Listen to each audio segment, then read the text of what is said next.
اعوذ باللہ من الشیطان الرجیم بسم اللہ الرحمن الرحیم وبہ نستعین وہو خیر ناصر ومعین وصلی اللہ علی رسولہ الکریم حبیب الہ العالمین سیدنا و نبینا و مولانا بالقاسم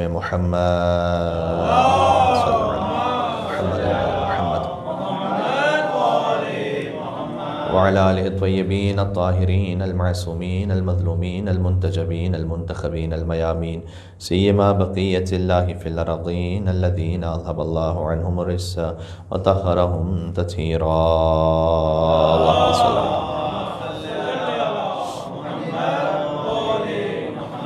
رحمت اللہ علی محبیہم اللعنۃ الدائمۃ علی اعدائہم اجمعین توسل از امام علی نقی علیہ السلام بسم اللہ الرحمن الرحیم یا بالحسن یا علی ابن محمد ایہا الہاد النقی یا ابن رسول اللہ یا حجت اللہ علی خلق یا سیدنا و مولانا انا توجہنا واستشفعنا وتوسلنا بک الی اللہ وقدمناک بین یدی حاجاتنا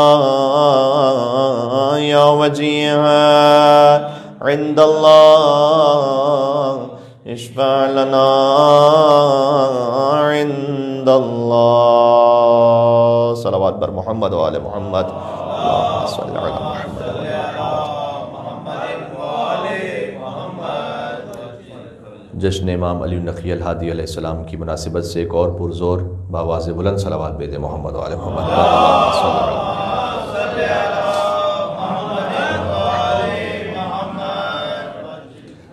فقہ الاسلام شیخ یعقوب کلینی نے کتاب الکافی جلد نمبر 1 میں اور شیخ الطائفہ محمد ابن حسن طوسی نے اپنی شعراء افاق کتاب تہذیب الاحکام کی جلد نمبر 6 میں یہ لکھا ہے کہ امام علی نقی علیہ السلام کی تاریخ ولادت 15 ذی الحجۃ الحرام ہے۔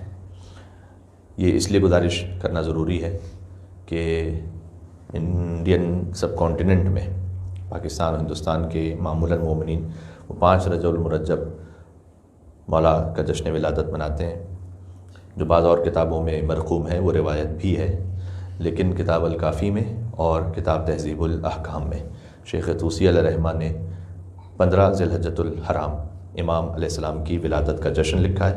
آج 15 ذی الحجۃ الحرام ہے، آپ سے مل کے گزارش ہے کہ بآواز بلند صلوات پیدیں امام زمان علیہ السلام کی خدمت میں اللہ صلی اللہ علیہ وسلم۔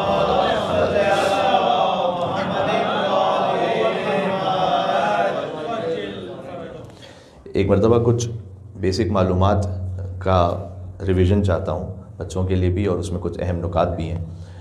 امام علیہ السلام کا نام ہے علی، مشہور لقب ہے امام کے نقی، ہادی، عسکری، اور ایک لقب وہ ہے کہ جو ہے تو بہت ہی لطیف اور خوبصورت، لیکن امام علیہ السلام نے منع فرمایا ایک مصلحت کے تحت اس زمانے میں جب امام علیہ السلام کا دور امامت تھا کہ اس لقب سے مجھے نہ پکارو، اور وہ ہے متوکل۔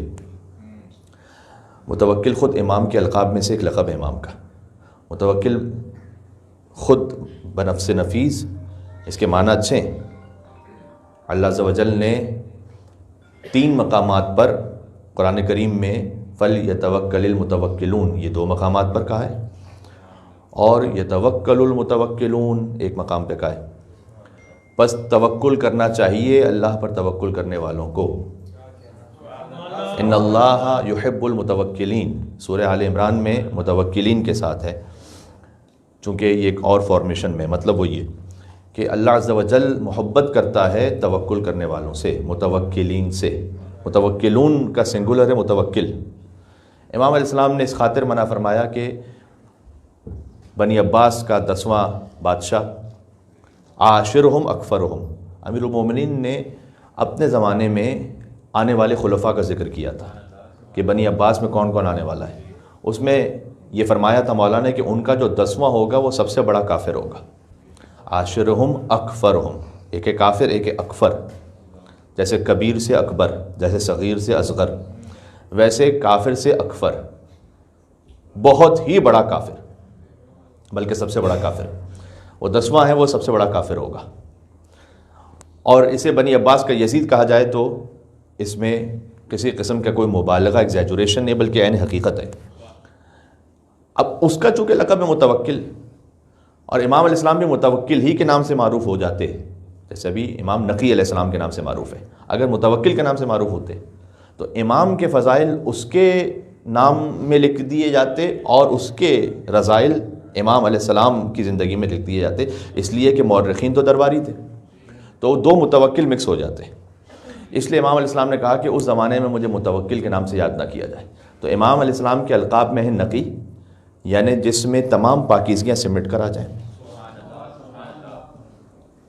عسکری، جو اللہ کے لشکر کا حامل ہو، ان کے فرزند امام حسن جن کا لقب ہے عسکری، وہ عسکری سے زیادہ معروف ہیں، لیکن عسکرین کہا جاتا ہے امام نقی اور امام حسن عسکری کو، یعنی دو عسکری، جیسے کاظمین جیسے جوادین، دو کاظم دو جواد دو عسکری، اولنا محمد اوسطنا محمد آخرنا محمد کلنا محمد، صلوات بھیجیے گا محمد والے محمد پر، اللہم صلی علی محمد والے محمد۔ تو یہ دو عسکری ہیں۔ اور امام کا ایک لقب ہے ہادی، اللہ کی جانب سے ہدایت کرنے والا۔ وہ کتنے بڑے ہادی ہوں گے کہ جنہیں ان کے پوتے جو مہدی ہیں اللہ کی طرف سے، وہ بھی ہادی کہیں اور ہادی کہہ کے سلام کریں، یعنی مہدی نے ہادی کہہ کر امام علی نقی کو سلام کیا ہے۔ امام علیہ السلام کے لیے ایک ہی فقرہ یہ کافی ہے کہ امام علیہ السلام کی حکومت اور الامر، امام علیہ السلام اللہ سبحانہ وتعالیٰ کی جانب سے ان کا امر یہ ہے کہ ان کا پوتا پردہ غیبت میں رہ کر کائنات کے نظام ہدایت کو چلا رہا ہو، تو دادا کی ہیبت اور جلالت کیا ہوگی۔ یہ امام علی نقی الہادی علیہ الصلوۃ والسلام۔ تو 4 لقب ہو گئے امام کے، نقی، ہادی، عسکری اور متوکل۔ امام کا نقش انگشتر وہ تھا اللہ ربی وہو عصمتی من خلقی، اللہ ہی میرا رب ہے اور وہ پناہ گاہ ہے اس کی مخلوق میں جو جو میرے ساتھ شر کرنے والے ہیں ان سے، وہ میرے لیے پناہ گاہ ہے۔ ایک اور امام علیہ السلام کا نقش انگشتر ہے، امام علیہ السلام کی انگشتری پر کیا نقش ہوتا تھا، اس میں ایک بہت خوبصورت بات یہ ہے کہ اوف العہود من اخلاق المعبود۔ اوف العہود کا مطلب ہے کہ وعدوں کو پورا کرنا، من اخلاق المعبود، معبود یعنی اللہ عز و جل، معبود کے اخلاق میں سے ہے کہ وعدوں کو پورا کیا جائے۔ اس خاطر ہے کہ ہم نے اس بات کو بارہا پیش کیا ہے کہ سب سے بڑھ کر یہ شروع ہوتا ہے خود انسان کے اپنے گھر سے، اپنی زوجہ سے، اپنی اولاد سے۔ آپ اپنی اولاد سے کبھی بھی وہ وعدہ نہ کریں کہ جسے آپ پورا نہ کر سکیں، چاہے وہ بظاہر بہت چھوٹی چیز آپ کو نظر آ رہی ہے۔ آپ گھر سے باہر جا رہے ہیں اور اس نے آپ کو پکڑ لیا اور کہا مجھے بھی ساتھ لے کے جائیے، مجھے بھی ساتھ لے کے جائیے، میں نے بھی جانا ہے، میں نے بھی جانا ہے۔ ہوتا ہے کئی دفعہ ایسا جب بچے بالکل چھوٹے ہوتے ہیں، تو آپ اگر انہیں کل لے کے جانے والے ہیں باہر تو آپ یہ کہیے کہ بیٹا کل لے جاؤں گا، ورنہ نہ کہیے کہ میں کل لے جاؤں گا آپ کو۔ اور اگر وہ آپ سے پوچھ رہا ہے کہ بابا کتنی دیر میں آپ واپس آئیں گے، اور آپ نے آنا ہے 4 گھنٹے میں اور آپ کہتے ہیں میں آدھے گھنٹے میں آ رہا ہوں، 15 منٹ میں آ رہا ہوں، تاکہ جان چھوٹ جائے، یہ اس کا نقصان پتہ ہے کیا ہے؟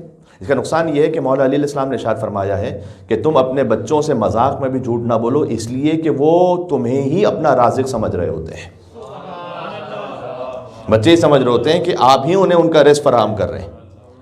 تو اگر وہ اس بارے میں ڈاؤٹ فل ہو جائیں کہ باپ کہہ رہا تھا اور پھر غلط بیانی ہوئی، پھر کہہ رہا تھا غلط بیانی ہوئی، تو جب انہیں اصل رازق کا پتہ چلے گا تو اس کے بارے میں بھی شک میں مبتلا ہوں گے کہ اس کا وعدہ پورا ہے یا نہیں۔ مل کے صلوات بھیجیں محمد و آل محمد پر، اللہم صلی علی محمد و آل محمد۔ یہ بات واضح ہے؟ تو وہ اصل رازق کے بارے میں ڈاؤٹ فل ہو جائیں گے، اللہ عز و جل کے بارے میں وہ شک میں ہوں گے، اس لیے کہ آپ نے ان سے اتنی مرتبہ وہ بات کہی جو پوری نہیں ہوئی۔ تو آپ کہیں گے کہ بیٹا اگر آپ روزہ رکھیں گے تو آپ کو ثواب ملنے والا ہے، تو اس میں اسے شک ہوگا کہ میرے باپ نے یہ صحیح کہا یا غلط کہا ہے، کیونکہ اس نے بہت ساری باتوں میں جھوٹ کہا ہوا ہے، اب اسے ہر بات میں شک ہوگا۔ اس لیے امام علیہ السلام کی انگشتری کا نقش تھا اوف العہود من اخلاق المعبود، وعدے کو پورا کرنا یہ معبود کے اخلاق میں سے ہے۔ تو جب اللہ کے اخلاق میں سے ہے تو بندوں کو اس اخلاق کی رعایت ضرور کرنی چاہیے. امام اللہم صلی علی محمد.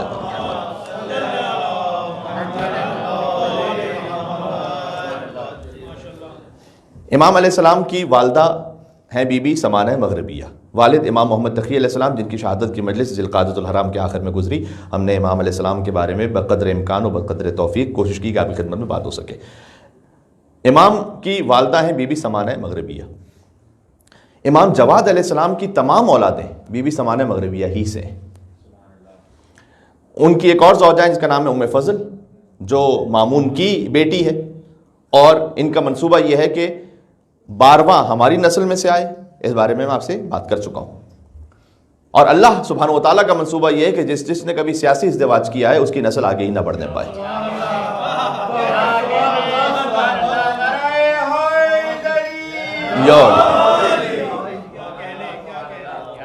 ایسا نہیں ہے کہ ائمہ علیہ السلام کی انہی ازواج کو اولاد ہوئی کہ جن سے نسل امامت آگے بڑھنا تھی, نہ, اور بھی ازواج کو اولاد ہوئی, لیکن وہ جو ازدواج تھے وہ امام علیہ السلام کی قدر و معرفت اور منزلت کو سمجھتے ہوئے تھے, لہذا ان سے اولاد عطا ہوئی. لیکن جنہوں نے اس خاطر ازدواج کیا کہ یا نسل رسالت یا نسل امامت ہم سے آگے بڑھے, تو اللہ تعالیٰ نے اس لیے لاوز رکھا کہ ڈاؤٹ میں ہی کوئی نہ آنے پائے کہ نسل رسول کون ہے. تو نسل رسالت آگے بڑھے گی حضرت ختیجہ سے, اور حضرت ختیجہ کی بیٹی فاطمہ الزہرا سے, بس فل اسٹاپ, اور کوئی نہیں.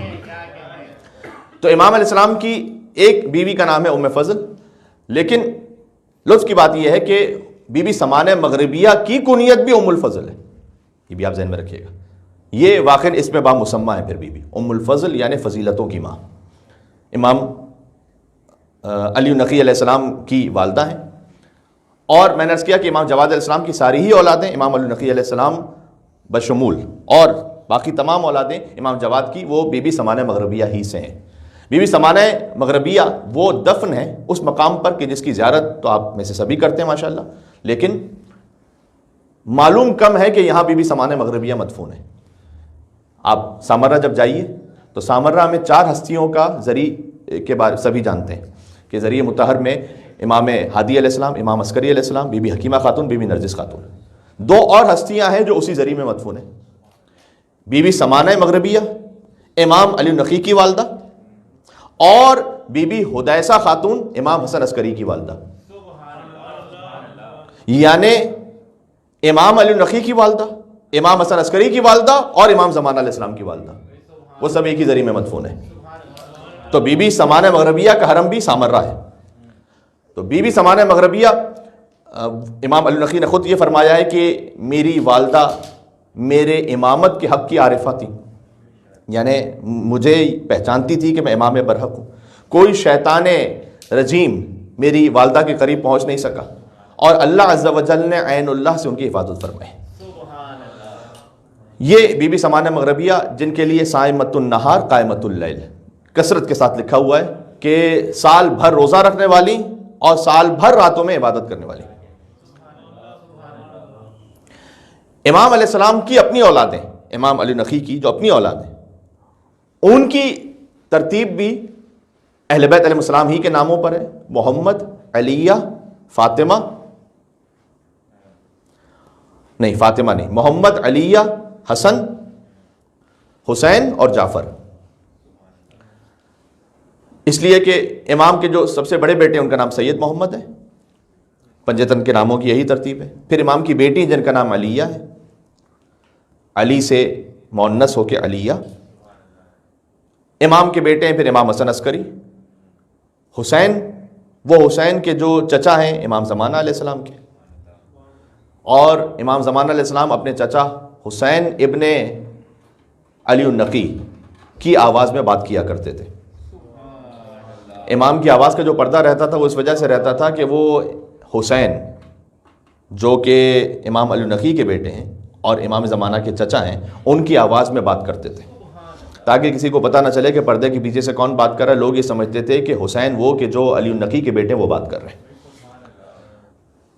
تو اسی خاطر ہے کہ چونکہ امام علی نقی کے بیٹے ایک تو حسن عسکری ہیں اور دوسرے حسین ہیں, اس لیے انہیں ملا کر حسنین بھی کہا جاتا ہے، اور امام کے القاب اور کنیتوں میں سے ایک ابو الحسنین بھی ہے، حسن اور حسین کے بابا۔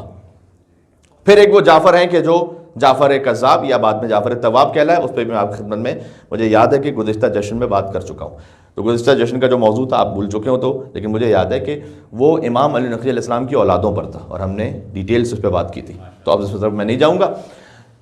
یہ امام علیہ السلام کی زندگی کا ایک خاکہ ہو گیا جو میں نے آپ کی خدمت میں پیش کیا۔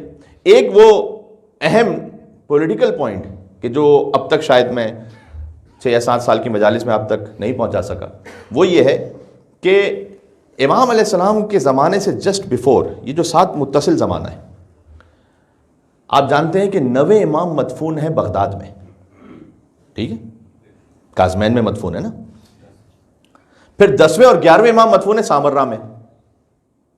تو عباسی خلفاء کا جو خلافت کا مرکز اور کیپٹل ہے وہ ایک زمانے میں ایران رہا ہے، خراسان، جہاں امام علی بن موسیٰ رضا علیہ السلام مدفون ہے، پھر ایک زمانے میں بغداد رہا ہے، ہارون رشید کے زمانے میں بھی، جہاں امام موسیٰ کاظم علیہ السلام اس وقت شہید ہوئے، لہٰذا اس وقت وہاں مدفون ہوئے، اور امام محمد تقی الجواد علیہ السلام کے زمانے میں بھی کیپٹل بغداد ہے، اور بعد میں یہ کیپٹل شفٹ ہوا ہے سامرہ 10ویں امام کے زمانے میں، تو 10ویں اور 11ویں امام سامرہ میں مدفون ہے۔ یہ جو کیپٹل شفٹ ہو رہے ہیں خراسان سے بغداد، بغداد سے سامرہ، اس کی وجہ کیا ہے؟ اس کی ایک بڑی اہم وجہ، اور اس سے امام علیہ السلام کی ایک فضیلت و شان اور ظاہر ہوتی ہے، وہ یہ کہ جب مامون کے پاس گورنمنٹ آئی ہے تو مامون نے امین کو قتل کیا ہے۔ امین کی ماں عرب ہے، زبیدہ، اور مامون کی ماں وہ ایرانی بیک گراؤنڈ سے، لہٰذا جب مامون کے پاس گورنمنٹ آئی ہے تو عرب اتنے خوش نہیں تھے، اور ایرانیوں نے بڑا ساتھ دیا مامون کا، لہٰذا مامون نے اپنا کیپٹل شفٹ کر دیا تھا خراسان کی طرف، جہاں اس نے امام رضا علیہ السلام کو بلایا۔ چونکہ ایرانی ساتھ میں تھے مامون کے، اور بنی فاطمہ کو اس نے خوش کرنے کے لیے امام رضا علیہ السلام کو ولی عہد بنا دیا، تاکہ علوی بھی اس کے خلاف بغاوت پہ نہ اٹھے۔ اس طرح سے وہ اپنی گورنمنٹ چلاتا رہا، اور دنیاوی اعتبار سے اس کی ایک بڑی پاورفل گورنمنٹ ہے۔ لیکن مامون کے بعد معتصم، جس نے زہر دیا امام محمد تقی الجواد علیہ السلام کو، مامون کا بھائی معتصم، یہ جو معتصم ہے، یہ اس تک آتے آتے صورتحال یہ ہو چکی ہے، توجہ رکھیے گا، صورتحال یہ ہو چکی ہے معتصم تک آتے آتے کہ ایرانینز اتنے زیادہ پاورفل ہو چکے ہیں بنی عباس کی گورنمنٹ میں کہ اب انہیں خطرہ یہ ہے کہ کہیں ہماری گورنمنٹ ہی کو ٹاپل نہ کر دیں۔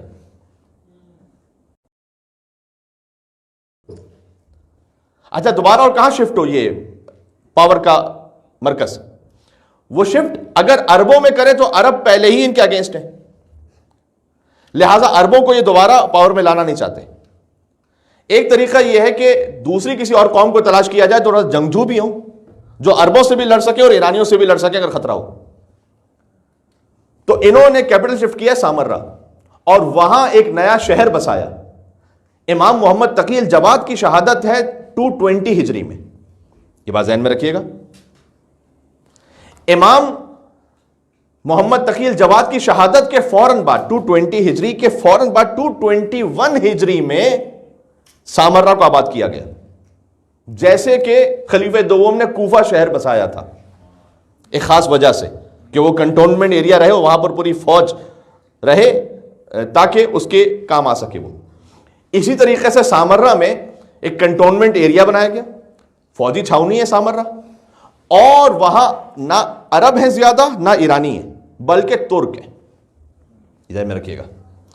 ترک انہیں معتصم عباسی کے زمانے میں اور اس کے بعد متوکل اور بعد میں جا کر معتز اور معتمد کے زمانے میں بہت زیادہ پاور دی گئی خلفاء بنی عباس میں سے جو ہیں، تو ترکوں کی بہت زیادہ اسٹرانگ ہولڈنگ تھی اس گورنمنٹ میں۔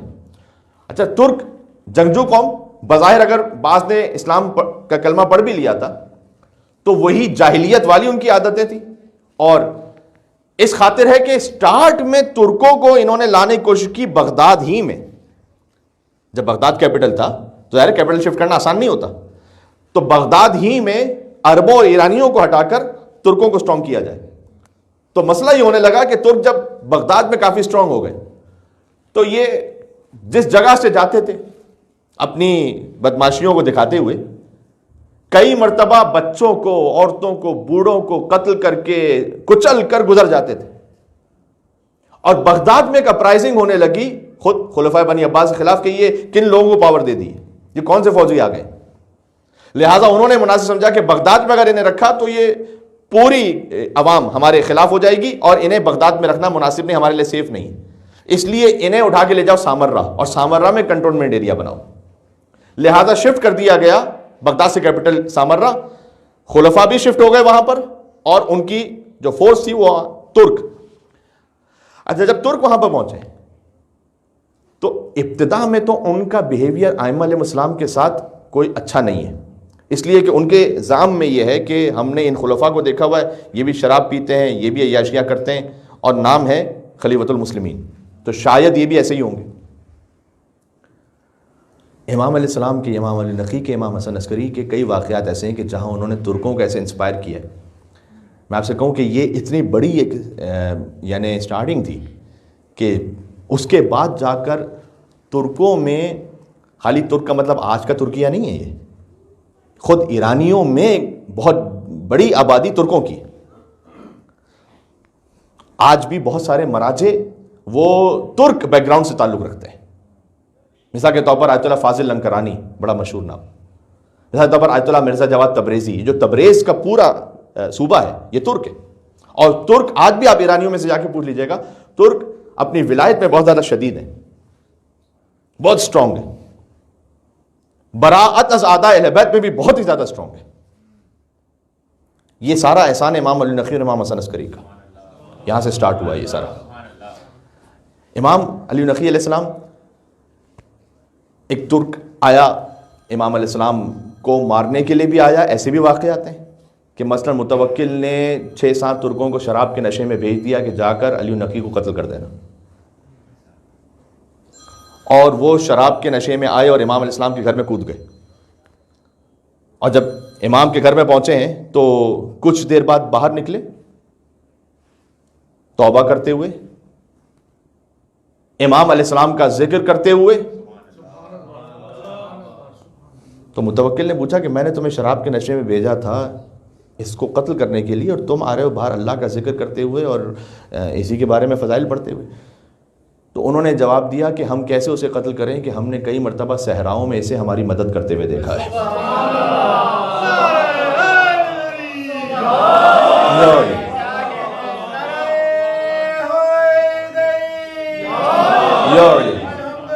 سبحان اللہ.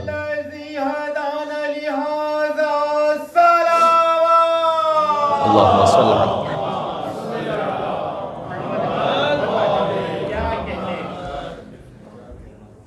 بعض واقعات ایسے ہیں کہ ایک ترک جو امام علیہ السلام سے بد اخلاقی کے ارادے سے آیا. میرے بھائی یہ دوسری دفعہ ہو رہا ہے، ایک مل کے صلوات بھیجیے گا محمد والے محمد، اللہم صلی علی محمد والے محمد. حضرت توجہ رکھیے گا. امام علیہ السلام کے پاس بد اخلاقی کی نیت سے آیا، اور دور سے دیکھنے والوں نے دیکھا کہ وہ کہ جو امام کی توہین کرنے کے لیے آیا تھا تو فوراً امام کے قدموں میں گر گیا. تو بعد میں لوگوں نے اسے پوچھا کہ یہ جب تو نے توہین کا ارادہ کیا تھا تو یہ اتنی عزت و اکرام کیوں بجا لایا فوراً ہی؟ کہ اس لیے کہ جب میں آ رہا تھا ان کے پاس تو انہوں نے مجھے اس خاص نام سے پکارا کہ جو میرا باپ مجھے پیار و محبت سے پکارا کرتا تھا، وہ نام جو کسی کو نہیں معلوم تھا. یہ کیا ہو رہا تھا؟ یہ ایک نئی قوم تیار ہو رہی تھی نصرت امام زمان علیہ السلام کے لیے. عربوں میں ایک گروہ تھا کہ جو محبان اہل بیت ہوں، ایرانیوں میں اور اب ترکوں میں. ترکوں کا آغاز یہاں سے. یہ خدمت ہے امام علی نقی علیہ السلام کی. پھر شعر والا واقعہ بھی ہے، اور بھی بہت سارے واقعات ہیں کہ امام علیہ السلام جب مختلف زبانوں میں بات کرتے تھے تو اب امام کا بھی واقعہ ہے، امام حسن عسکری علیہ السلام کا بھی واقعہ ہے. امام علی نقی اور امام حسن عسکری السلام کے واقعات میں کافی شباہت بھی ہے، چونکہ یہ وہ زمانہ ہے کہ جب باہر سے اب لوگ آ رہے ہیں، اب ترک آ رہے ہیں، سنسکرت بات کرنے والے آ رہے ہیں، ہندی میں بات کرنے والے آ رہے ہیں، اور ائمہ علیہ السلام سے بات کرتے ہیں، اور امام علیہ السلام ان کی زبان میں انہیں جواب دیتے ہیں. اور جب کسی کو اعتراض تو نہیں لیکن تعجب ہو تو امام علیہ السلام اپنا لعاب کنکری میں مس کریں اور کہیں کہ اسے چوس لو. ذرا غور کیجئے گا. اس کے بعد وہ 73 زمانوں کا جاننے والا بن گیا جس نے امام علیہ السلام کے لعاب کو کنکری کے ذریعے سے حاصل کیا. معمولاً لعاب وہ ہوتا ہے کہ اگر اضافی منہ میں جمع ہو جائے تو کبھی آپ منہ سے نکال دیتے ہیں. جس کے جسم کے اضافی کی حیثیت یہ ہے، اس کے خون کی حیثیت کیا ہے؟ اللہ اکبر. سبحان اللہ. اللہم صلی علی محمد و محمد.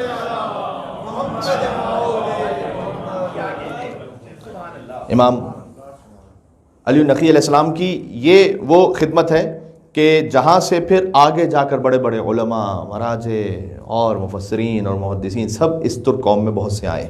اس کا آغاز ہے یہیں سامرا سے. تو ایک تو یہ نقطہ ہو گیا. اچھا، ایک اور سازش تھی کہ جو اس سے پہلے اس طرح سے نہیں ہوئی تھی کہ جو امام علی نقی علیہ السلام کے زمانے میں ہوئی، جب امام علیہ السلام کا بالکل بچپن تھا. اب 6 برس کے سن میں آغاز امامت ہے، یا یوں میں کہوں کہ امام علیہ السلام نے 6 برس کے سن میں 18,000 عالمین کی ہدایت کی ذمہ داری اپنے کندھوں پر لی ہے. اس لیے کہ امام جعفر صادق السلام نے فرمایا تھا کہ 18,000 عالم ہیں اور ہم سب پر حجت ہے. تو امام فقط انسانوں پر حجت نہیں، انسانوں کے امام تو ابراہیم علیہ السلام ہے. انی جاعلک للناس اماما، ہم نے آپ کو انسانوں کا امام بنایا ہے. عالمین کے لیے رحمت رسول اللہ ہے، اور عالمین کے لیے حجت رسول اللہ کے تمام اوصیاء ہیں. تو 6 برس کے سن میں جب یہ سلسلہ امامت شروع ہوا تو وہ جان چکے ہیں، خلفاء بنی عباس جانتے ہیں امام کے فضل کو، اور وہ یہ جانتے ہیں کہ ان کے بابا 8 برس کے سن میں امام بنے تھے. اور یا اپنے اقسم سے وہ مناظرہ کیا کہ ایک نشست میں کہ جو جاری رہی کئی دنوں تک 30,000 سوال کے جواب دیے امام علیہ السلام نے. تو یہ علم اللہ سبحانہ و تعالیٰ کے پاس سے سیکھ کر آتے ہیں. تو کیوں نہ کچھ ایسا کام کیا جائے کہ بچپن میں ان کا ایک استاد لگا دیا جائے، اور بعد میں یہ خبر مشہور کر دی جائے کہ یہ ان استاد سے پڑھے ہوئے ہیں، کیونکہ بعد میں اپنے علم و فضل کا اظہار تو انہوں نے کرنا ہے. یہ وہ بات ہے کہ جو پہلی دفعہ امام علی نقی علیہ السلام کے ساتھ ہو رہی ہے. جنید بغدادی کو منتخب کیا گیا امام کی استادی کے لیے. اب میں یہ فقرہ کہوں گا کہ ایک دن گزرا، 2 دن، 4 دن، جب 1 مہینہ گزرا تو ایک دربار میں اپنے فخر و غرور کے اظہار کے لیے عباسی خلیفہ نے یہ پوچھا جنید بغدادی سے کہ یہ بتلانا کہ وہ جن کے تم استاد ہو وہ کیسے ہیں اس وقت. تو جنید بغدادی چونکہ سوال یہ کیا کہ وہ بچہ اس وقت کیسا ہے، تو جنید بغدادی نے کہا کہ بچہ نہ کہو اسے. کہ بچہ کیوں نہ کہیں؟ کہ اس لیے کہ وہ میرا استاد ہے.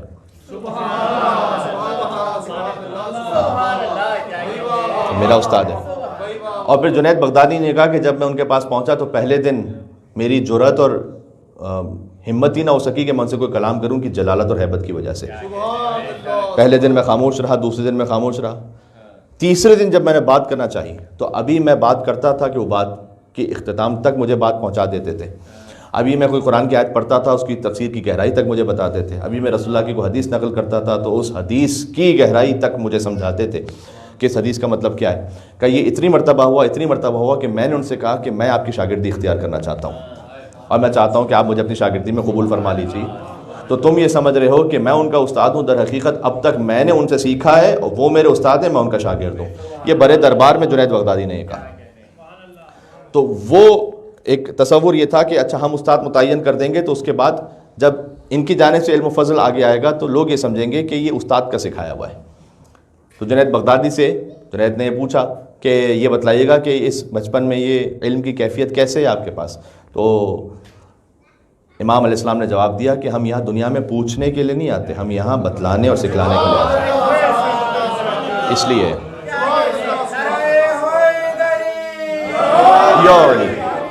سبحان اللہ.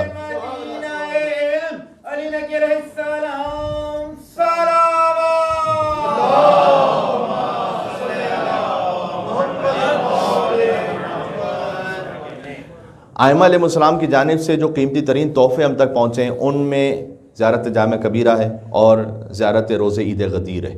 عید غدیر کا ذکر میں اس لیے کر رہا ہوں کہ اب عید غدیر آنے والی ہے، اور آپ اپنے اوپر فرض سمجھتے ہوئے روز عید غدیر زیارت امیر المومنین علیہ السلام کو پڑھیں، جو تعلیم کردہ امام علی نقی علیہ السلام ہے۔ امام علی نقی علیہ السلام کو لے جایا گیا مدینہ سے سامرہ، یہ 243 ہجری کی بات ہے۔ امام علیہ السلام کی ولادت 212 ہجری ہے، یعنی جب امام علیہ السلام کا سن تقریباً 21 برس ہے، اس وقت امام علیہ السلام کو لے جایا گیا، بلکہ 31 برس ہے، اس وقت امام علیہ السلام کو لے جایا گیا سامرہ۔ اور امام علیہ السلام جب وہاں پہنچے ہیں تو درمیان میں امام کا گزر ہوا کوفہ کی سرزمین سے۔ امام نے کہا کہ میں رکوں گا یہاں پر، روز عید غدیر آ گیا اس دن۔ یہ اللہ سبحانہ وتعالیٰ کے کرنے کے کام ہوتے ہیں کہ کب امام کا کس طرح سے سفر ہو اور کب امام علیہ السلام کو ایک فضیلت ظاہر کرنے کا موقع ملے۔ امام علیہ السلام غدیر کے دن پہنچے قبر امیر المومنین علی بن ابی طالب علیہ السلام پر، اس دن وہ زیارت پڑھی امام علی علیہ السلام کی۔ وہ زیارت کے بے مثال اور بے نظیر زیارت ہے، 37 آیات ہیں اس ایک زیارت میں۔ امام علیہ السلام نے فقط سلام نہیں کیا اس زیارت میں اپنے مولا امام علی علیہ السلام کو، اس لیے کہ خود واقعی یوں کہتے تھے کہ السلام علیک یا مولا یا امیر المومنین۔ امام علی نقی فرماتے تھے کہ اے میرے مولا علی امیر المومنین، علی بن ابی طالب علیہ السلام آپ پر سلام ہو۔ اور امام علیہ السلام نے اس زیارت میں امام کی فضیلت پر استدلال قائم کیا، 37 آیتوں کو پڑھا قرآن سے کہ جہاں مولا علی علیہ السلام کی فضیلت کا ذکر ہے۔ شیخ عباس قمی نے لکھا کہ غدیر غیر غدیر، دور یا نزدیک سے زیارت کو پڑھو، یعنی ہر پاسبلٹی میں، چاہے آپ حرم امیر المومنین میں ہوں تب بھی پڑھیں، چاہے دور ہوں تب بھی پڑھیں، غدیر کا موقع ہو تب بھی پڑھیں، غدیر کے علاوہ ہو تب بھی پڑھیں۔ تھوڑی سی تفصیلی زیارت ہے، اس لیے آپ اگر ایک دن میں نہ بھی پڑھ پائیں تو اسے ٹکڑوں میں پڑھ لیجئے، لیکن پڑھیں ضرور، ایک مرتبہ کم از کم اس کا ترجمہ آپ گزاریں اپنی نظروں سے، تو آپ خود محظوظ ہوں گے، اس لیے کہ فضائل مولا علی علیہ السلام بزبان امام علی نقی علیہ السلام، جس میں کوئی ڈاؤٹ نہیں ہے، جس میں کوئی شک نہیں ہے، ایگزیجریشن کی کوئی گنجائش نہیں ہے، جو ہے وہ حق ہے، جو تھا وہ انہوں نے بیان کر دیا، پہلی بات۔ دوسرا تحفہ ملا زیارت جامع کبیرہ کا۔ اس زیارت جامع کبیرہ کے بارے میں بارہا میں آپ کی خدمت میں بات کر بھی چکا ہوں، ریکویسٹ بھی کر چکا ہوں کہ اسے بھی اپنے روٹین میں رکھیں۔ اگر ڈیلی روٹین میں نہیں رکھ سکتے تو ویکلی روٹین میں رکھیں، ویکلی روٹین میں رکھ سکتے تو منتھلی روٹین میں رکھیں کہ آپ زیارت جامع کبیرہ سے متصل رہیں، اس لیے کہ اہل بیت علیہ السلام کا شناس نامہ ہے، یعنی آئیڈینٹی کارڈ ہے۔ اگر آپ کو پہچان رکھنی ہے اہل بیت علیہ السلام کی، ایسی پہچان کہ جہاں پر کوئی شک نہیں ہے، کوئی ریب نہیں ہے، کوئی ڈاؤٹ نہیں ہے، تو آپ زیارت جامع کبیرہ کو پڑھیں۔ اور میں چاہتا ہوں کہ چونکہ امام علی نقی علیہ السلام کی ولادت کا جشن ہے، لہٰذا زیارت جامع کبیرہ سے کچھ فقرے آپ کی خدمت میں پڑھوں۔ معمولاً فقرے جو میں نے آپ کی خدمت میں کئی مرتبہ پڑھے ہیں مختلف حصوں سے، میں چاہتا ہوں کہ زیارت جامع کبیرہ سے ایک اقتباس وہ پڑھوں کہ جو شاید اب تک میں نہیں پڑھ پایا آپ کی خدمت میں، یعنی کچھ نئے مطالب آ جائیں زیارت جامع کبیرہ سے، تو جو مومنین اس کو پڑھنے کے عادی ہیں وہ زیادہ اور ریلیٹ کر پائیں گے، لیکن میں فقط اردو پر اکتفا کروں گا، عربی پہ نہیں جاؤں گا۔ آپ سے گزارش ہے کہ عربی بھی ایک دفعہ پڑھ لیں اور ساتھ میں اردو کو بھی پڑھتے رہیں یا انگلش کو پڑھتے رہیں، تاکہ آپ خود سمجھ پائیں کہ زیارت جامع کبیرہ میں امام علی نقی علیہ السلام نے کیا ارشاد فرمایا ہے۔ یہ وہ موقع ہے کہ جہاں امام حسین علیہ السلام کی قبر کو شہید کیا جا رہا ہے جبکہ کامیابی نہیں ہو رہی، متوکل۔ یہ وہی یزید ہے بنی عباس کا کہ جس نے پہلے زائرین کے ہاتھوں کو کٹوایا، اس کے بعد ایک فدیہ دینا ہوگا، 2 زائرین آئیں گے، اس میں سے ایک کو مار دیا جائے گا، ایک جائے گا، تو ایک فدیہ بن جائے گا اس دوسرے زائر کے لیے۔ اب یہ وہ قوم ہے کہ جو اس بات کو مانتی ہے اور یقین رکھتی ہے قرآن کی روشنی میں کہ اسماعیل علیہ السلام فدیہ قرار دیے گئے تھے امام حسین علیہ السلام کے لیے، وَفَدَيْنَاهُ بِذِبْحٍ عَظِيمٍ، اسماعیل کو فدیہ قرار دیا گیا ایک ذبح عظیم امام حسین علیہ السلام کے لیے۔ تو جب اسماعیل جیسے نبی کے لیے سعادت کی بات ہے کہ وہ حسین کے لیے فدیہ قرار پائیں، ہمارے لیے اس سے بڑی کیا شان اور منزلت ہوگی کہ ہم امام حسین علیہ السلام کے لیے فدیہ قرار پائیں۔ تو وہ فدیہ دیتے رہے، قربانی دیتے رہے اور زیارت امام حسین علیہ السلام پر جاتے رہے، یہاں تک کہ کیفیت وہ آئی کہ متوکل نے کہا کہ نہیں، اس قبر کا نشان مٹا دو، اس لیے کہ زائرین تو پھر بھی آ رہے ہیں۔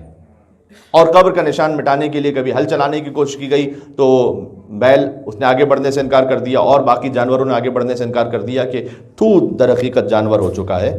اللہ تعالیٰ نے ہمیں ان کی اتنی معرفت دی ہے کہ ہم ان کی قبر کو آگے نہیں مسمار کر سکتے یا خراب نہیں کر سکتے۔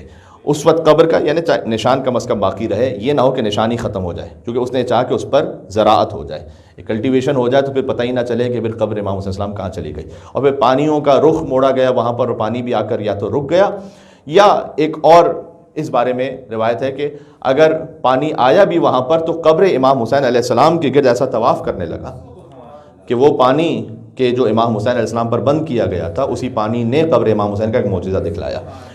یہ سب ہو رہا ہے متوکل کے زمانے میں۔ اس وقت امام علی نقی علیہ السلام نے ارشاد فرمایا کہ دیکھو اس وقت قیام کا موقع نہیں ہے، اس وقت قیام نہیں فرمایا امام علی نقی علیہ السلام نے، نہ اور اپنے چاہنے والوں کو حکم دیا، بلکہ میں آپ کو زیارت جامع کبیرہ سناؤں گا تو اس میں امام علی نقی علیہ السلام نے فرمایا کہ اے اہل بیت ایسے کہو، انہیں سلام کرو کہ میں آپ کے حکم کا منتظر ہوں اب قیام کے لیے، لیکن تم زیارت جامع کبیرہ پڑھو، اس لیے کہ قبر الحسین فی قلوب من والا ہو، قبر امام حسین تو ہر مومن کے دل میں آباد ہے۔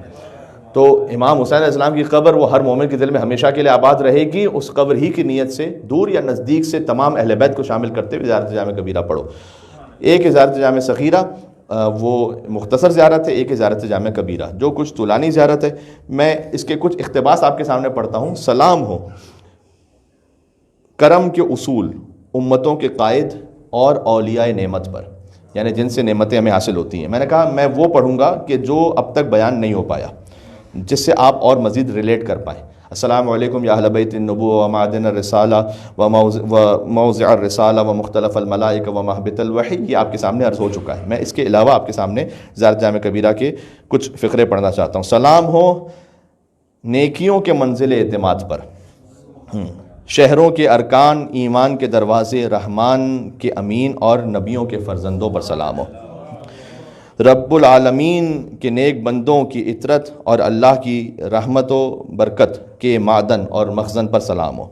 سلام ہو ہدایت کے ائمہ پر، تاریکیوں کے چراغ پر، تقویٰ کی نشانیوں پر۔ تقویٰ کی نشانی امام علی نقی علیہ السلام ہے، یعنی کہ دیکھنا ہو کہ تقویٰ کس میں ہے کس میں نہیں ہے، یہ دیکھو کہ امام علی نقی علیہ السلام کی امامت کو ماننے والا وہ ہے یا نہیں ہے۔ تقویٰ کی نشانیوں پر، بزرگ عقل مندوں پر، یعنی عقل مندوں میں سب سے عقل مندوں پر سلام، صاحبان عقل پر اور مخلوق کی پناہگاہ پر، انبیاء کے وارثوں پر سلام۔ سلام و اللہ کی رحمت اور معرفت کے مقامات پر، برکت خدا کی منزلوں پر، غور کیجیے گا، راز خدا کے محافظوں پر سلام، کتاب خدا کے حاملوں پر سلام، نبی خدا کے وصیوں پر، مرضی خدا کی طرف رہنمائی کرنے والوں پر، امر خدا پر ثابت قدم رہنے والوں پر، اللہ کے امر و نہیں کے ظاہر کرنے والوں پر سلام، جن سے اللہ کا امر بھی اللہ کی نہیں یہ ظاہر ہوتے ہیں، سبحان اللہ۔ اللہ کے باعزت بندوں پر سلام جو اس کے حکم پر کبھی سبقت نہیں کرتے۔ ایک صلوات بھی دے گا یا محمد و آل محمد پر، اللہم صلی علی محمد و آل محمد۔ سلام ان ائمہ پر جو داعی ہیں، قائد ہیں، ہادی، سردار، حاکم، حامی، اہل ذکر، اولو الامر، بقیت اللہ اور خیرت اللہ ہیں۔ خدا کے گروہ پر سلام۔ ہم کہتے ہیں نا یہ کس گروپ سے، دنیا کے معاملات میں کہتے ہیں کس پولیٹیکل پارٹی سے، اگر کبھی کوئی اختلاف ہو جائے بھئی وہ کس گروپ میں ہے، ٹھیک ہے، خدا کے گروہ پر سلام، جو خدا کے گروہ میں ہے۔ اللہ کے علم کے صندوقوں پر سلام۔ اللہ اکبر۔ اللہ نے آپ کو اپنے علم سے مصطفیٰ کیا اور اپنے علم غیب کے لیے آپ کو پسند کیا اور آپ کو اپنے راز کے لیے اختیار کیا۔ کیا بات ہے، اللہ نے آپ کو عزت دی اپنی ہدایت سے، آپ کو اپنی دلیل سے مخصوص کیا، آپ سے راضی ہوا کہ آپ اس کی زمین پر اس کے خلیفہ ہوں۔ اللہ نے اپنی حکمت کا امین بنایا آپ کو، اپنی وحی کا ترجمان، توحید کا رکن، مخلوق پر گواہ بنایا آپ کو، سبحان اللہ۔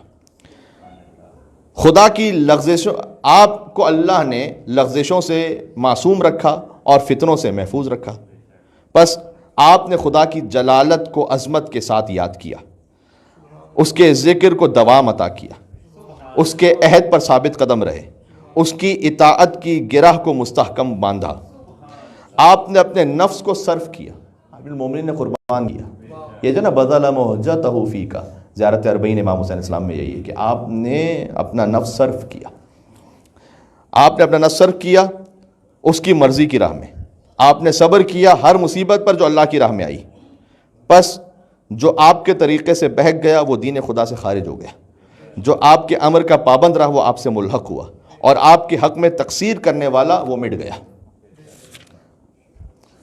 مخلوق کا لوٹنا آپ کی طرف ہے اور ان کا حساب آپ کے ذمے ہے، اور حق اور باطل کا فیصلہ آپ کے پاس ہے، اور اللہ کی آیتیں بھی آپ کے پاس ہیں۔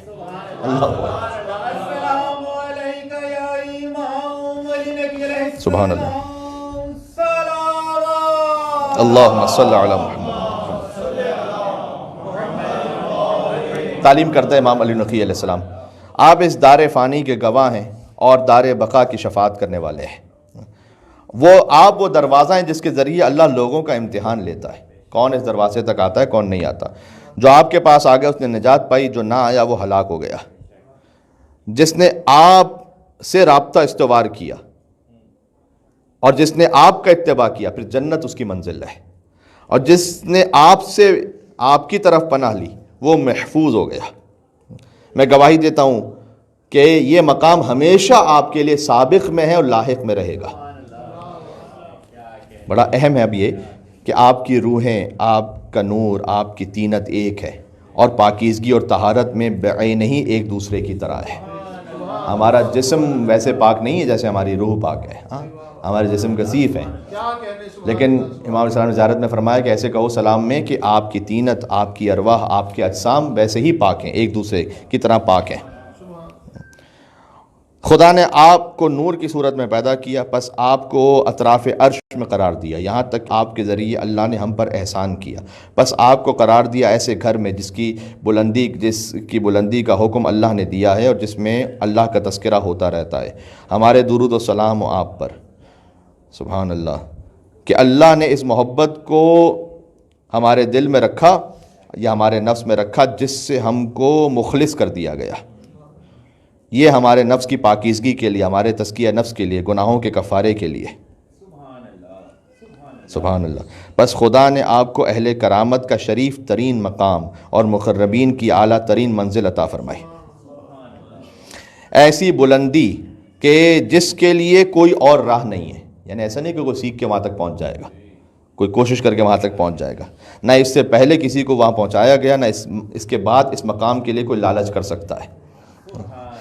یہاں تک کہ کوئی ملک مقرب، کوئی نبی مرسل، کوئی صدیق، کوئی شہید، کوئی عالم، کوئی جاہل، کوئی پست، کوئی بلند، کوئی مومن صالح، کوئی فاجر و بدبخت، کوئی جبار عنید، کوئی شیطان، اور تیری مخلوق میں سے کوئی ایسا نہیں کہ جس کے سامنے تو نے ان کی عظمت نہ ظاہر کر دی ہو۔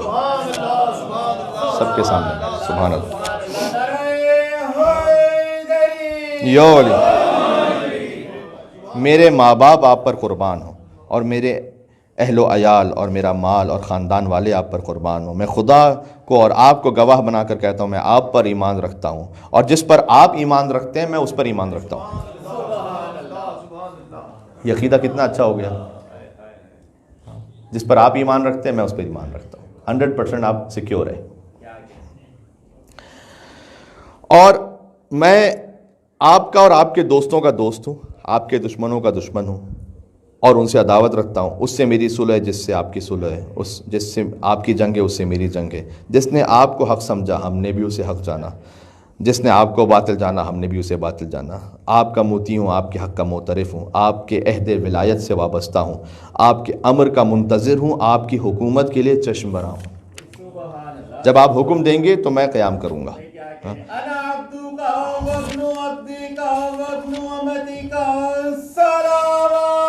اللہم صلی علی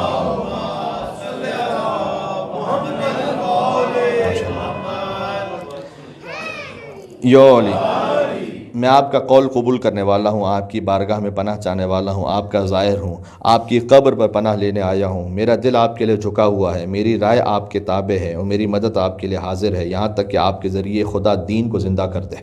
سبحان اللہ۔ تو ہم آپ کے ساتھ ہیں، فقط آپ کے ساتھ ہیں، آپ کے غیر کے ساتھ نہیں ہیں۔ آپ پر ایمان لے کر آیا، آپ کے آخری فرض سے اسی طرح محبت کرتا ہوں جس طرح آپ کے پہلے فرض سے محبت کرتا ہوں۔ آپ کے دشمنوں سے برات کر کے اللہ کی طرف آنا چاہتا ہوں۔ اہل بیت کے دشمنوں سے برات اللہ کی قربت کے لیے بے شمار۔ اور جبت اور طاغوت اور شیاطین کے ان گروہوں سے جو آپ پر ظلم کرنے والے ہیں، میں ان سے بیزار ہوں، آپ کے حق کے منکروں سے بیزار ہوں جو آپ کی ولایت سے خارج ہیں، اور میں بری ہوں آپ کے علاوہ تمام وسیلوں سے، یعنی آپ کے وسیلے کے علاوہ مجھے کوئی اور وسیلہ نہیں چاہیے، میں بری ہوں آپ کے علاوہ تمام وسیلوں سے، آپ کے علاوہ تمام پیشواؤں سے، اور ان اماموں سے جو جہنم کی طرف لے جاتے ہیں ان سے میں بری ہوں۔ بس خداوند عالم مجھ کو ثابت قدم رکھے جب تک میں زندہ رہوں آپ کی ولایت پر، آپ کی محبت پر، آپ کے دین پر۔ امام علی نقی فرما رہے ہیں کہ ایسے دعا کرو، اور مجھ کو توفیق عنایت کرے آپ کی اطاعت کی، اور مجھ کو آپ کی شفاعت کا رزق دے، اور مجھ کو آپ کے اچھے دوستوں میں قرار دے جو آپ کا اتباع کرنے والے ہوں، اور مجھ کو قرار دے ان لوگوں میں جو آپ کے آثار یعنی آپ کی حدیثوں کے ساتھ ہوں، آپ کی راہ پر چلنے والے ہوں، اور آپ کے ساتھ قیامت میں محشور ہوں، کہ جن کی آنکھیں ٹھنڈی ہو جائیں گی آپ کے دیدار سے۔ قیامت میں جب دیکھیں گے امام علی نقی علیہ السلام کو، ان کے آباء و اجداد کو اور ان کے ابنائے طاہرین کو، تو اللہ تعالیٰ مجھے ان میں سے قرار دے کہ جن کی آنکھیں ٹھنڈی ہو جائیں آپ کے دیدار سے۔ میرے ماں باپ آپ پر قربان ہوں، میرے اہل و عیال اور مال سب آپ پر قربان ہوں۔ جس نے اللہ کا ارادہ کیا اس نے آپ سے شروع کیا، جس نے اللہ کو ایک جانا اس نے آپ سے قبول کر کے جانا، جس نے خدا کا قصد کیا وہ آپ کی طرف متوجہ ہوا۔ اے ہمارے اولیاء یعنی اے ہمارے مولا، آپ کی تعریف کا احصا کاؤنٹ نہیں ہو سکتا، میں مدح میں آپ کی حقیقت تک نہیں پہنچ سکتا، اور نہ توصیف کرنے میں آپ کی قدر و منزلت تک آ سکتا ہوں۔ آپ نیکیوں کے نور ہیں، نیکی جو آپ کو انجام دیتے ہیں نا، یہ بعض معذرت تھوڑا سا طولانی ہو گیا لیکن میں چاہتا تھا کہ اس کا ترجمہ ایک دفعہ آپ تک پہنچ جائے اسی طرح سے۔ نیکی میں جو نور ہے نا وہ اہل بیت کی وجہ سے، ورنہ نماز تاریک ہے۔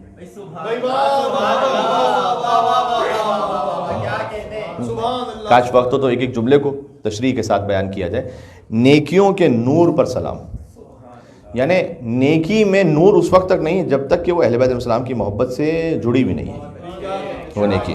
صدقے میں نور ہے اہل بیت کی ولایت کی وجہ سے، کسی غریب کی مدد میں روشنی ہے اہل بیت علیہ السلام کی محبت کی وجہ سے۔ تو آپ نیکیوں کے نور ہیں، نیکیوں کے ہادی، خدا جبار کی حجت ہیں۔ آپ ہی کے ذریعے خدا نے عالم کو شروع کیا، آپ ہی پر ختم کرے گا، آپ کی وجہ سے بارش نازل کرتا ہے، آپ کی وجہ سے آسمان کو روکے ہوئے کہ وہ زمین پر نہ گر پڑے۔ ہر شریف نے آپ کے شرف کے سامنے گردن جھکا دی، اور ہر متکبر نے آپ کی اطاعت کے آگے سر جھکا دیا، اس لیے کہ اللہ نے جھکوایا، اور ہر جابر آپ کے فضل کے سامنے سر تسلیم خم ہو گیا، اور زمین چمکی آپ کے نور سے، اور کامیاب ہونے والے کامیاب ہوئے آپ کی ولایت سے۔ جس نے آپ کی ولایت کا انکار کیا اس پر اللہ کا غضب ہو، اور آپ کا نام تمام ناموں میں ہے، آپ کا جسد پاک تمام جسموں میں ہے، آپ کی روح پاک تمام روحوں میں ہے، آپ کا نفس تمام نفسوں میں ہے، آپ کے آثار تمام آثار میں ہے، آپ کی قبریں تمام قبروں میں ہیں۔ اللہ عز و جل جانتا ہے کہ اس کی کیا گہرائی ہے۔ آپ کا نفس کتنا کریم ہے، اور کتنی عظیم ہے آپ کی شان، اور کتنی جلیل ہے آپ کی قدر و منزلت، اور آپ کا عہد کتنا وفا سے متصل، اور آپ کا وعدہ کتنا سچا ہے۔ آپ کا کلام نور ہے، آپ کا امر ہدایت ہے، آپ کی وصیت تقویٰ ہے، آپ کا فعل خیر ہے، آپ کی عادت احسان ہے، آپ کی فطرت کرم ہے۔ میں کیوں آپ کی بہترین تعریف کر سکتا، یعنی میں کیسے آپ کی کما حقہ تعریف کر سکوں اور آپ کے شؤون جمیلہ کا احصاء کر سکوں، جب کہ آپ ہی کی وجہ سے تو اللہ نے ہمیں ذلت سے نکالا ہے اور ہم کو غموں کی شدت سے دور رکھا ہے۔ میرے ماں باپ اور میری جان آپ پر قربان ہو، آپ کی ولایت کے ذریعے اللہ نے ہم کو حقائق دین سکھلائے ہیں اور اصلاح کی ہے ہماری دنیا کے فاسد امور کی۔ آپ کی ولایت کے ذریعے واجب اطاعت قبول ہوتی ہے۔ بات ختم ہو رہی ہے۔ جو واجب اطاعت ہے وہ آپ کی ولایت کے ذریعے سے قبول ہوتی ہے۔ تو اے اللہ تو ہم کو گواہوں میں لکھ دے جو اس بات کی گواہی دینے والے ہیں۔ ہمارے پروردگار ہمارے دلوں کو ہدایت کے بعد ٹیڑھا نہ ہونے دینا، اور ہم کو عطا کرنا اپنے پاس سے رحمت، کہ تو رحمت کا عطا کرنے والا ہے۔ اے خدا کے ولی، ہم امام علی نقی کو پکار رہے ہیں، میرے خدا عز و جل کے درمیان کچھ گناہ ہیں جو سوائے آپ کی رضامندی کے محو نہیں ہو سکتے۔ تو ذات کے حق کا واسطہ جس نے آپ کو راز کا امین بنایا، آپ جانتے ہیں میرے رازوں کو، اور بندوں کے امور کا سرپرست بنایا، اور آپ کی اطاعت کو اپنی اطاعت سے ملا دیا، کہ آپ میرے گناہوں کے لیے بخشش طلب کریں اے امام علی نقی، اور آپ میرے شفیع ہو جائیں۔ میں دل سے آپ کا مطیع ہوں۔ خدایا اگر میں محمد اور اہل بیت اطہار علیہم السلام سے زیادہ قریب شفیع پا لیتا تو ان کو شفیع قرار دیتا۔ اب ان کے حق کا واسطہ دے کر جن کی اطاعت کو تو نے لازم کیا ہے، میں تجھ سے سوال کرتا ہوں کہ مجھ کو ان کی معرفت رکھنے والوں میں شمار فرما دے، اور اس گروہ میں کہ جو ان کی شفاعت سے رحمت پا چکے ہوں۔ بے شک تو سب سے زیادہ رحم کرنے والا ہے۔ اللہ کا درود و سلام ہو حضور مکرم ان کی آل پاک پر، اور ہمارے لیے خدا کافی ہے اور وہی بہترین وکیل ہے۔ یہ زیارت جامع کبیرہ کے منتخب حصوں کا ٹرانسلیشن تھا جو تعلیم کردہ امام علی نقی علیہ السلام ہے۔ مولا کی عظمتوں پر ایک مل کے اور صلوات بھیجیے گا۔ اللہم صلی علی محمد و علی محمد۔ تو اپنی زندگی کے روٹین میں رکھیں، آپ اسے ایک دفعہ پڑھیں گے، 2 دفعہ 3 دفعہ آپ کے ذہن میں بھی بیٹھ جائے گا، اس کا ترجمہ تھوڑا سا آپ کے لیے اور ملموس ہو جائے گا، باتیں اور زیادہ کلیئر ہو جائیں گی۔ اور جب پھر آپ کبھی کسی خطیب کو سن رہے ہیں، کسی شاعری کو سن رہے ہیں اور آپ کو یہ ڈاؤٹ ہو رہا ہے کہ یہ حقیقت پر ہے نہیں ہے، غلو ہے، تقصیر ہے، کیا ہے اس میں، تو آپ زیارت جامع کبیرہ کے میزان پر پرکھیں کہ زیارت جامع کبیرہ کی میزان میں امام علی نقی علیہ السلام نے مجھے اہل بیت علیہ السلام کے بارے میں کیا بتلایا ہوا ہے، اس کو پرکھیں، اور اس مطابق پھر آپ کا اپنا ضمیر اور آپ کا اپنا نفس یہ فیصلہ کر دے گا کہ یہ حق پر ہے یا نہیں ہے، یا کہاں پر غلو ہے، کہاں پر تقصیر ہے، کیونکہ کبھی غلو بھی ہوتا ہے، کبھی تقصیر بھی ہوتی ہے، دونوں باتیں ہیں، خطابت میں بھی اور شاعری میں بھی۔ تو اس خاطر اس بات کا خیال رکھنا بڑا ضروری ہے۔ تو یہ وہ 2 قیمتی ترین تحفے تھے کہ جو امام علی نقی علیہ السلام سے ہم تک پہنچے۔ امام کے سامنے سر تسلیم خم ہو جانا ہی اللہ کی اطاعت ہے، یہ ذہن میں رکھیے گا۔ بات کو میں سمیٹ رہا ہوں امام کے اس فقرے پر کہ جب امام کو سامرہ بلایا گیا تو حرثمہ نام کا ایک شخص تھا کہ جو اس فوج کا امیر ہے، یا کم از کم اس کے پاس ایک عہدہ ہے، اور ساتھ میں امام علیہ السلام کا ایک چاہنے والا بھی ہے، تقیے میں۔ امام سے اس نے کہا کہ شدید گرمی کا زمانہ، اور امام علیہ السلام نے اس سے کہا کہ سردی کے لباس لے لو۔ اب آپ سے اگر کوئی کہے کہ فرض کیجئے کہ آپ یہاں سے جا رہے ہیں کسی تفریح کے مقام پر کہ جہاں سنو فال ہے، اور آپ سے کوئی کہے کہ بالکل جو سمر ڈریس ہے نا وہ لیجئے گا، تو آپ یقین کریں گے؟ اس نے حکم امام کی اطاعت کرتے ہوئے یہ لے لیا، اور اس کے اطراف میں جو لوگ تھے انہوں نے اس کا مذاق اڑانا شروع کیا کہ تمہارے امام کو یہ نہیں پتا کہ گرمی کا موسم ہے، سردی کا موسم ہے، شدید ترین گرمی کے موسم میں سردی کے کپڑے لینے کے لیے کہہ رہے ہیں۔ اور راستے میں ایک مقام ایسا بھی آیا کہ چونکہ اب کسی کی جب چڑ بن جاتی ہے تو پھر اسے چھیڑا بھی جاتا ہے کہ تمہارے امام تو یہ کہتے ہیں کہ جب قیامت ہوگی تو ہر مقام سے 70 مردے اٹھیں گے، تو یہاں تو کسی کی موت نہیں ہوئی، یہاں جو ہم گزر رہے ہیں یہاں صحرا میں اس وقت تک کوئی مرا ہی نہیں تھا، تو یہاں سے کون اٹھے گا؟ اور ایک دوسرے کے ذریعے سے اسے طنز اور تشنیع کا نشانہ بنایا جا رہا ہے، اور وہ یہ کہتا ہے کہ میرے امام نے یہ کہا ہے تو اس میں کوئی مصلحت ہوگی، جانتا نہیں میں کہ مصلحت ہے، امام نے کہا ہے ہوگی۔ یہ ہے واقعی مومن، واقعی مومن یہ ہے جو میں آپ کے سامنے حدیث سنا چکا ہوں کہ امام نے کہا کہ ہمارا چاہنے والا وہ ہے، امام نے نام لے کر ایک صحابی کے لیے کہا تھا کہ اگر انار کو 2 حصوں میں تقسیم کر دیا جائے اور میں یہ کہوں کہ آدھا حلال ہے اور آدھا حرام ہے تو وہ شک نہیں کرے گا اور یہ کہے گا کہ چونکہ آپ حجت خدا ہیں لہٰذا آدھا انار حلال ہوگا آدھا حرام ہوگا۔ یہ تسلیم ہے، یہ تسلیم آ جانا مثال میں سن لینا آسان ہے، لیکن جب آخر تسلیم کی منزل آتی ہے تو میں نے اس کی کچھ مثالیں آپ کی خدمت میں پیش کی تھیں۔ مثلا کتنی مرتبہ خود عید کی تاریخ کا موقع ہوتا ہے اور موقع ہوتے ہیں جہاں پر ہمارے لیے جو حجت اور تسلیم ہو جانا ہے تو وہاں دل تسلیم ہوتا نہیں ہے۔ کتنی ہی مرتبہ جہاں جس قسم کی محفل امام علیہ السلام چاہتے ہیں ہمارا دل تسلیم ہوتا نہیں ہے۔ میں ائمہ علیہ السلام کے نام پر برپا کی جانے والی محفلوں کی بھی بات کر رہا ہوں اور ہماری پرسنل محفلوں کی بھی بات کر رہا ہوں، ہمارا دل جھکتا نہیں امام علیہ السلام کے سامنے۔ تو امام نے یہ فرمایا کہ لے لینا کپڑے سردیوں کے، اور راستے میں صحرا میں ایک مقام پر پہنچے اور شدید بارش ژالہ باری ہونے لگی، یہاں تک کہ دفعتاً موسم بدل گیا۔ تعجب نہیں ہے موسم کا بدل جانا، یہ ان کے فرزند ہیں کہ جن کے ایک اشارے سے سورج پلٹ آتا ہے، تو موسم کے بدل جانے میں کیا تعجب کی بات ہے۔ تو وہاں بغداد میں مسجد براسا کا واقعہ بھی ذہن میں آ گیا جہاں امیر المومنین نے صفین سے واپس پلٹتے ہوئے چونکہ نماز لوگوں کی قضا ہو رہی تھی تو سورج کو پلٹایا تھا۔ وہاں پر بھی کیا کہنے، ابھی سورج کا پلٹنا اس کی کیا حقیقت ہے وہی جانتے ہیں کہ کس طریقے سے وہ وقت واپس آیا کہ امام علیہ السلام نے کہا کہ اب نماز پڑھو تاکہ نماز قضا ہونے سے پہلے نماز ہو جائے۔ امام علیہ السلام جب ہے نا تو امام ہے وہاں، یہ ہے نماز، یہ جو کہہ دیں یہ نماز ہے، ٹھیک ہے، یہ نماز ہے، یہ ہے تسلیم ہونا امام کے سامنے، جو یہ کہہ دیں۔ وہاں سعید ابن عبداللہ اور زہیر قین یہ نہیں کہہ رہے امام حسین علیہ السلام سے کہ ہمیں بھی آپ کے پیچھے نماز پڑھنے کا موقع مل جائے، یہ آپ نے کہاں ڈیوٹی کے لیے کھڑا کر دیا ہمیں۔ حسین نے وہاں کے لیے کہا وہ ان کی نماز وہ ہے جہاں حسین کہہ دیں، جہاں امام ہادی کہہ دیں۔ اور دفعتاً اتنی شدید بارش ہوئی اور ژالہ باری ہوئی کہ موسم اتنا سرد ہو گیا کہ 70 لوگ مر گئے۔ امام علیہ السلام نے اپنے چاہنے والے کو بلایا اور کہا کہ تم لباس تقسیم کرو، چونکہ اس نے صبر کیا تھا نا، تسلیم ہوا تھا امر امامت کے سامنے، تو اب امام علیہ السلام نے اس پر یہ احسان فرمایا کہ اب وہ تقسیم کرے سردیوں کے لباس کو باقی رہ جانے والے فوجیوں پر۔ تو اسے امام علیہ السلام نے گویا سخی و جواد بنا دیا کہ وہ امام کی جانب سے تقسیم کرے، اور اس نے تقسیم کیا۔ اور پھر اس نے یہ کہا کہ میرے مولا نے سچ کہا تھا، اس لیے کہ جو یہاں مر چکے ہیں انہیں یہیں پر دفن کیا جائے گا اور قیامت میں یہیں سے 70 لاشیں اٹھائے جائیں گے۔ تو جو تم یہ پوچھ رہے تھے کہ اس سرزمین سے تو کوئی گزرا ہی نہیں ہے اور یہاں پر تو کسی کی تدفین ہی نہیں ہوئی، تو یہاں سے کیسے لاشیں اٹھائے جائیں گے؟ تو یہ یاد رکھو کہ یہاں پہ جو مر گئے انہی کو اٹھایا جائے گا میدان محشر میں۔ یہ تو اس وقت کے لیے جواب تھا، اور بعد میں آپ جانتے ہیں کہ پھر تو دنیا کتنی آگے بڑھتی چلی گئی اور کتنی آبادیاں آئیں اور کتنی آبادیوں میں کہاں کہاں کون کون دفن ہوا، وہ تو ایک اپنے مقام پر، لیکن اسی وقت کے لیے امام السلام نے اسے قانع کیا اور اسے سمجھایا بھی، اور اس مومن اور شیعہ کا دل مطمئن ہو گیا، اس لیے کہ وہ امام کے سامنے تسلیم ہوا تھا۔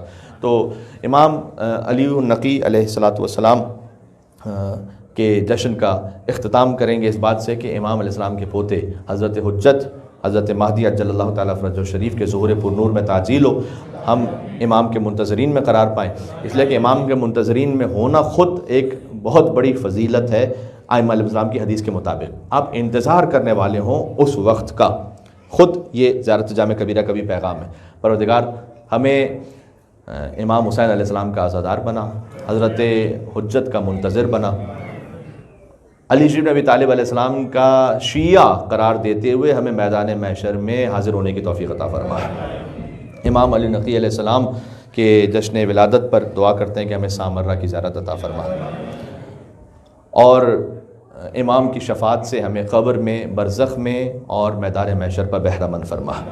ربنا تقبل منا انک انت السمیع العلیم بجاہ محمد و آلہ الطیبین الطاہرین۔ حضرت امام علی نقی الہادی علیہ السلام کی عظمتوں پر آپ جو تشریف فرما ہیں 3 مرتبہ ہدیہ صلوات بھیج دیجیے گا علیہ السلام کی خدمت میں۔ اللہم صلی علی محمد و آل محمد، اللہم صلی علی محمد و آل محمد، اللہم صلی علی محمد و آل محمد وعجل فرجہم